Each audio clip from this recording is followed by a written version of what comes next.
ГСП онлайн. Городские новости сейчас. Четверг, 15:00. На улице Юбилейной уже третий день полным ходом идет замена газовых труб. Между домами номер 14 и 11А вырыта траншея. Это капитальный ремонт газопровода, иначе говоря, плановые работы. Проводятся они с периодичностью раз в 40 лет. Стальной газопровод и рассчитан минимум на этот срок. На объекте бригада из 4 человек. Привлечена спецтехника, экскаватор, ПРМ и машина для перевозки людей. Замена труб началась 6 октября. Закончить обещают уже сегодня к вечеру. Срок службы этого газопровода завершен. Вкладывается новая запорная арматура, устанавливается новый газопровод. Работы будут проводиться сегодня и закончатся тоже сегодня.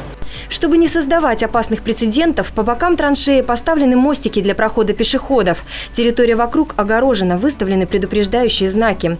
Параллельно работы по замене газовых труб в городе не ведутся. На очереди еще порядка 5 объектов. Газопровод в городской черте обещают обновить к концу октября. Проезд на Юбилейной открыть уже сегодня к вечеру.